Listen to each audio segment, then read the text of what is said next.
வணக்கம். ரூஸ்டர்ஸ் ஆரோக்கியம் என்கிற இந்த புரோகிராமில் உங்களை நான் வரவேற்கிறேன்.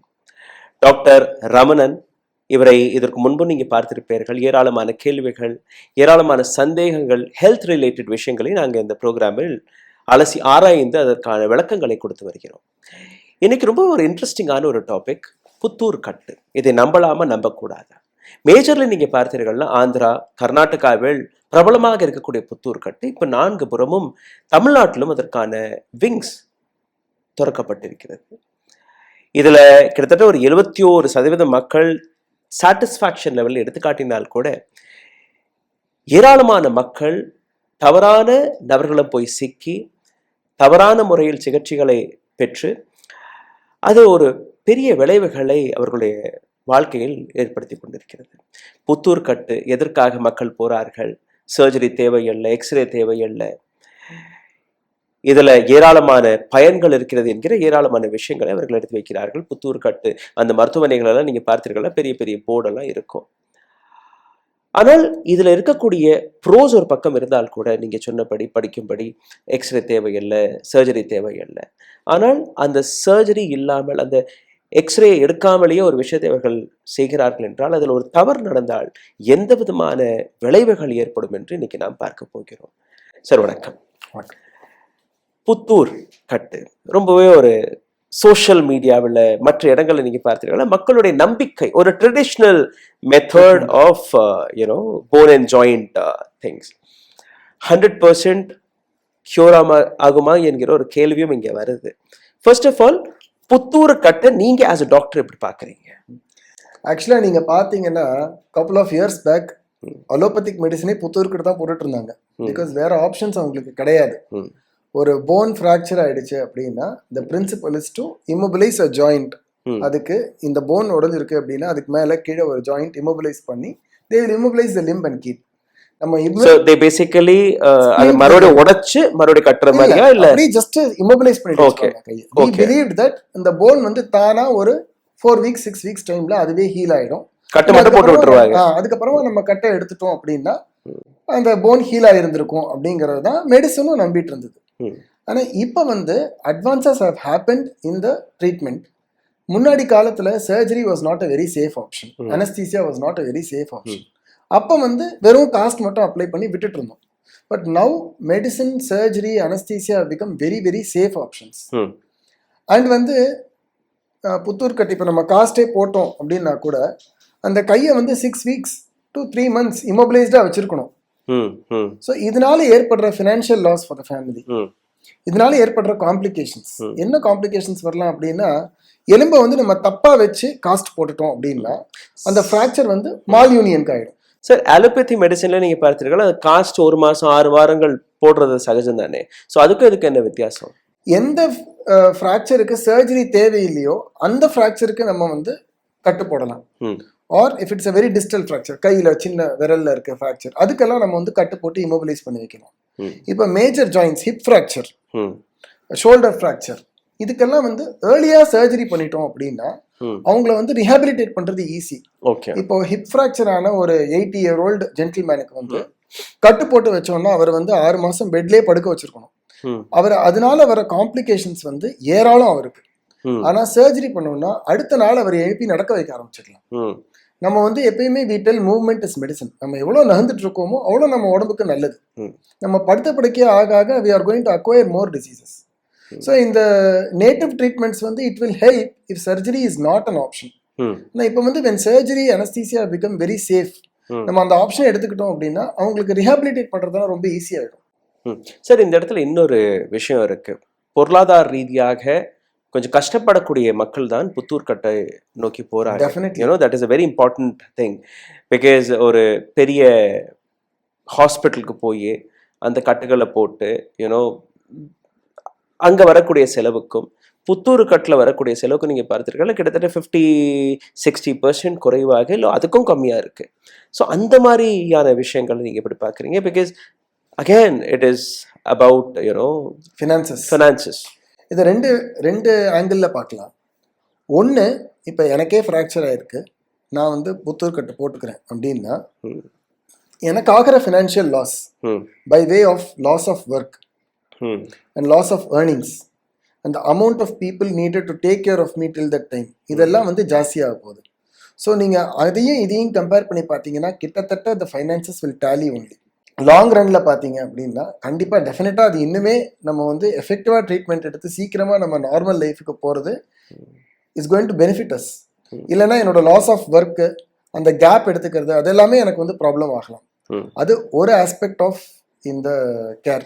அண்ட் இதில் இன்னொரு ஆங்கிள் நீங்கள் என்ன பார்க்கணும் அப்படின்னா 100 பேருக்கு இந்த மாதிரி ட்ரெடிஷ்னல் ட்ரீட்மெண்ட் கொடுக்குறோம் அப்படின்னா maybe 70 of them might get better, but the 30 who end up in complications அது வந்து பிரைட் லைட் மீடியாவுக்கு எந்த விதமான காம்ப்ளிகேஷன்ஸ் வரலாம்? மால் யூனியன் வரலாம். அவங்க தப்பாக வச்சு அந்த கட்டை போட்டுட்டாங்க அப்படின்னா அந்த ஃப்ராக்சர் வந்து தப்பாகவே யுனைட் ஆகிடும். ஓகே. அதே மாதிரி ஸ்டிஃப்னஸ், ஜாயிண்ட் ஸ்டிஃப்னஸ். இப்போ இந்த கையை வந்து நான் இதே மாதிரி வச்சு காஸ்ட் போட்டுட்டேன் அப்படின்னா இந்த ஜாயிண்ட்டுக்கு நான் 3 மாதம் வேலை கொடுக்காம இருக்கேன். So the joint gets stiff. So அவங்களால அதுக்கப்புறமா ஃபுல் ரேஞ்ச் ஆஃப் மூவ்மெண்ட்டுக்கு வரவே முடியாது. இதை வந்து வெளியிலேருந்து பார்க்கும்போது இது ஒரு காம்ப்ளிகேஷன்னு ட்ரெடிஷ்னல் ட்ரீட்மெண்ட்டில் இருக்கிறவங்க they might not even realise.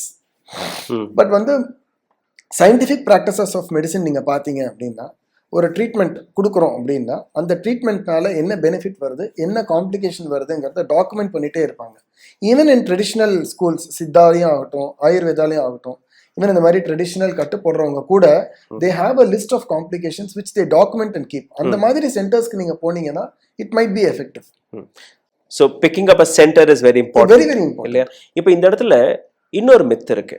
எப்படின்னா மித் என்ன, this is like a common thought of a common man.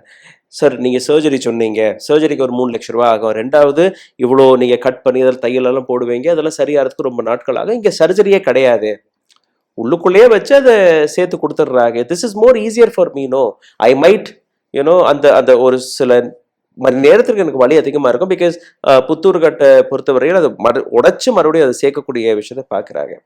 But Puthur கட்டு நொறுங்கிய எலும்புகளை சேர்க்க முடியுமா? புத்தூர் கஷ்டம். ஸோ அந்த மாதிரி ஆட்கள் அங்கே போயிட்டாங்கன்னா என்ன நடக்கும்? எந்த விதமான காம்ப்ளிகேஷன்ஸ்னா ஒன்று அந்த மால் யூனியன் இது சொன்னேன். இதுவே வந்து காலில் இருக்கிற ஃப்ராக்சருக்கு வந்து நம்ம வந்து புத்தூர் கட்டு போடுறோம் அப்படின்னா definitely they have to lie in bed for 3 weeks to 6 months. இப்போ 3 weeks to 6 months இந்த காலை வந்து மூவ் பண்ணாமல் வச்சிருக்கேன் அப்படின்னா நம்ம காலில் இருக்கிற இந்த மசிலுக்கு பேர் வந்து பெரிஃபரல் ஹார்ட்னு நம்ம சொல்லுவோம். சோலியஸ்ங்கிற muscle is a peripheral heart which keeps pumping blood to the body. இது வேலையே பார்க்காததுனால பிளட் கிளாட் ஆகிடும் காலில். அண்ட் அந்த பிளட் கிளாட் வந்து லங்ஸ்க்கு டிராவல்ஸ் ஆகி it becomes a life threatening condition called pulmonary embolism, deep vein thrombosis and pulmonary embolism. இந்த மாதிரி ஏகப்பட்ட patients they come to us in a very life threatening condition. எந்த விதமான காம்ப்ளிகேஷனோட நீங்க பேஷண்ட்களை பார்த்துருக்கீங்க? Malunion, joint stiffness, DVT, deep vein thrombosis, pulmonary embolism. அதே மாதிரி நம்ம எலும்புக்குள்ள கொழுப்பு சத்து இருக்கும், ஃபேட்னு இருக்கும். அந்த ஃபேட் வந்து எம்பலைஸ் ஆகி அதனால பேஷண்ட்ஸ் கோமாக்கு கூட போகலாம், ஃபேட் எம்போலிசம்னு சொல்லுவோம். ஸோ இதெல்லாம் very common complications which we see us. Amputation வரை கேசஸ் வந்திருக்கா? இருக்கலாம். அது வந்து கட்டு வந்து காஸ்ட்டை வந்து டைட்டாக போட்டிருந்தாங்க அப்படின்னா அந்த கை அந்த லிம்புக்கு வந்து பிளட் சர்க்குலேஷன் இல்லாமல் போய் அது கேங்க்ரீன் ஆகி அதை ஆம்புடேட் பண்ண வேண்டிய நீடும் வரலாம். சார், இப்போ ஒரு ப்ராக்டிஷனர்னா அரசு அங்கீகாரத்துடன் ஒரு சில அமைப்புகள் நடத்தப்படும். ரெண்டாவது இப்போ சித்தா இல்லை புத்தூர் கட்டு போன்ற விஷயங்களுக்கு ஏதோ ஒரு விதத்தில் ஆயுர்வேதா வழியாக இல்லை அரசாங்க வழியாகவும் அங்கீகாரம் கிடைச்சிருக்கும். அப்படிதான் இந்த ப்ராக்டிசஸ் எல்லாம் நடக்குது. But when you talk about science, when you talk about medicine profession, பெரிய அளவில் புத்தூர் கட்டை பற்றி அங்கீகாரமெல்லாம் இல்லாமல் நிறைய பேர் அந்த வேலையை பார்த்துட்ருக்காங்க. அங்கீகாரம் இருக்கக்கூடிய சென்டர்ஸ் நீங்கள் சொன்னபடி அவங்கள்ட்ட அந்த ப்ராக்டிசஸோடைய டாக்குமெண்ட் பண்ணியிருப்பாங்க, இதெல்லாம் பிரச்சனைகள் வரும்னு பண்ணியிருப்பாங்க. பட் ஜஸ்ட் வீட்லேயே பல பேர் புத்தூர் கட்டை போடுறோம்னெல்லாம் போட்டுட்ருக்காங்க. அந்த மாதிரியான ப்ராக்டிஷனர்ஸ்களை நீங்கள் எப்படி பார்க்குறீங்க? Very very dangerous practice. அந்த மாதிரி பணம் கம்மியாக கிடைக்குதுன்னு மட்டும் அந்த மாதிரி please don't go into it's a ஸ்கேம்னு தான் நான் சொல்லுவேன். ஏன்னா இப்போ வந்து மெடிசன் வந்து ஒரு any scientific form of treatment வந்து அதுவே தன்னை அலசி ஆராய்ஞ்சு பரிசீலனை பண்ணிக்கணும். இந்த ட்ரீட்மெண்ட்னால இந்த காம்ப்ளிகேஷன் வரலாம் அப்படின்னு நான் சொல்லி அதை நீங்கள் அக்செப்ட் பண்ணி நீங்கள் அந்த ட்ரீட்மெண்ட்டை எடுத்துக்கிறது இஸ் டிஃப்ரெண்ட். பட் எந்த விதமான இன்வெஸ்டிகேஷன் எந்த விதமான டயக்னாஸ்டிக்ஸும் இல்லாமல் பிளைண்டாக ஒரு ட்ரீட்மெண்ட் பண்ணுறதுங்கிறது அந்த ஃபெசிலிட்டி இல்லாத காலத்தில் பண்ணது இஸ் டிஃப்ரெண்ட். பட் இப்போ அதுக்கான ஃபெசிலிட்டிஸ் எல்லாம் இருக்கிற காலகட்டத்தில் அதை பண்ணுறது வந்து இட்ஸ் நாட் அ. ஓகே, ஒரு லேமேன் கொஸ்டின் உங்கள்கிட்ட நான் கேட்குறேன். சாதாரணமாக ஒருத்தருக்கு வந்து ஒரு கை ஃப்ராக்சர் ஆயிடுதுன்னு வச்சுக்கோங்க, and he goes to one person goes to allopathy doctor, another person goes to Puttur Kattu. What is the actual difference in both the places right now, current science? Allopathy doctor கிட்ட போகிறவர் in 2 weeks he will be back to his normal life. Puttur Kattu is going to take months for him to go back to his normal life. எவ்வளோ? ஒரு 3 months to 6 months.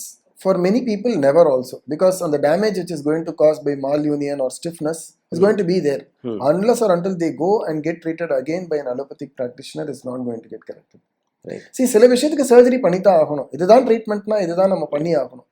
அதனால வர side எஃபெக்ட்ஸை நம்ம accept பண்ணிக்கலாம். But இந்த ட்ரீட்மெண்ட்டை நான் பண்ண மாட்டேன் அப்படிங்கிறது இக்னோரன்ஸ் தான் சொல்ல முடியும். சார், பல கேள்விகளுக்கான விடத்தை கொடுத்தீங்க. புத்தூர் கட்டை அல்ல தமிழ் மருத்துவத்தை அல்ல ஒரு ட்ரெடிஷ்னல் ப்ராக்டிஸையும் நாங்கள் இங்கே கொச்சைப்படுத்துவதற்கான எந்த உத்தேசமே கிடையாது. ஆனால் ட்ரெடிஷ்னல் மெத்தட் ஆஃப் மெடிசனை வைத்து பல நபர்கள் தவறான ப்ராக்டிஸிலும் இப்போ இறங்கியிருக்கிறார்கள். அதனால் பாதிக்கக்கூடிய ஏராளமான நபர்கள் அது மறுபடியும் அங்கே போய் மறுபடியும் சர்ஜரி பண்ணி அதெல்லாம் எவ்வளோ கஷ்டங்கிற விஷயத்தை பல பேர் புரிஞ்சு கொள்ள மாட்டேங்கிறார்கள். ஸோ நீங்கள் புத்தூர் கட்டுக்கு போனால் கூட சரியான நபரா, எத்தனை வருஷமாக அவங்க ப்ராக்டிஸ் பண்ணுறாங்க, அங்கே இருக்கக்கூடிய சக்ஸஸ் ரேட் எவ்வளோ, இது எல்லாமே நீங்கள் பார்த்துட்டு போனால் அது வேறு விஷயம்.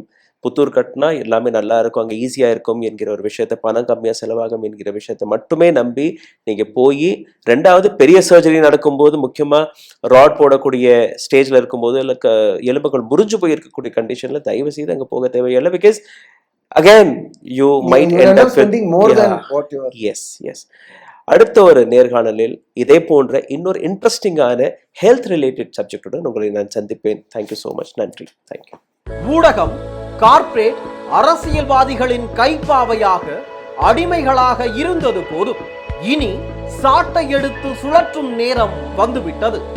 ஊடகம் பொதுமக்களாகிய உங்களுக்காக, உங்களாலேயே இயக்கப்பட வேண்டும். ஊடக சுதந்திரத்திற்காக உங்களின் பங்களிப்பை இன்றே அளித்திடுங்கள்.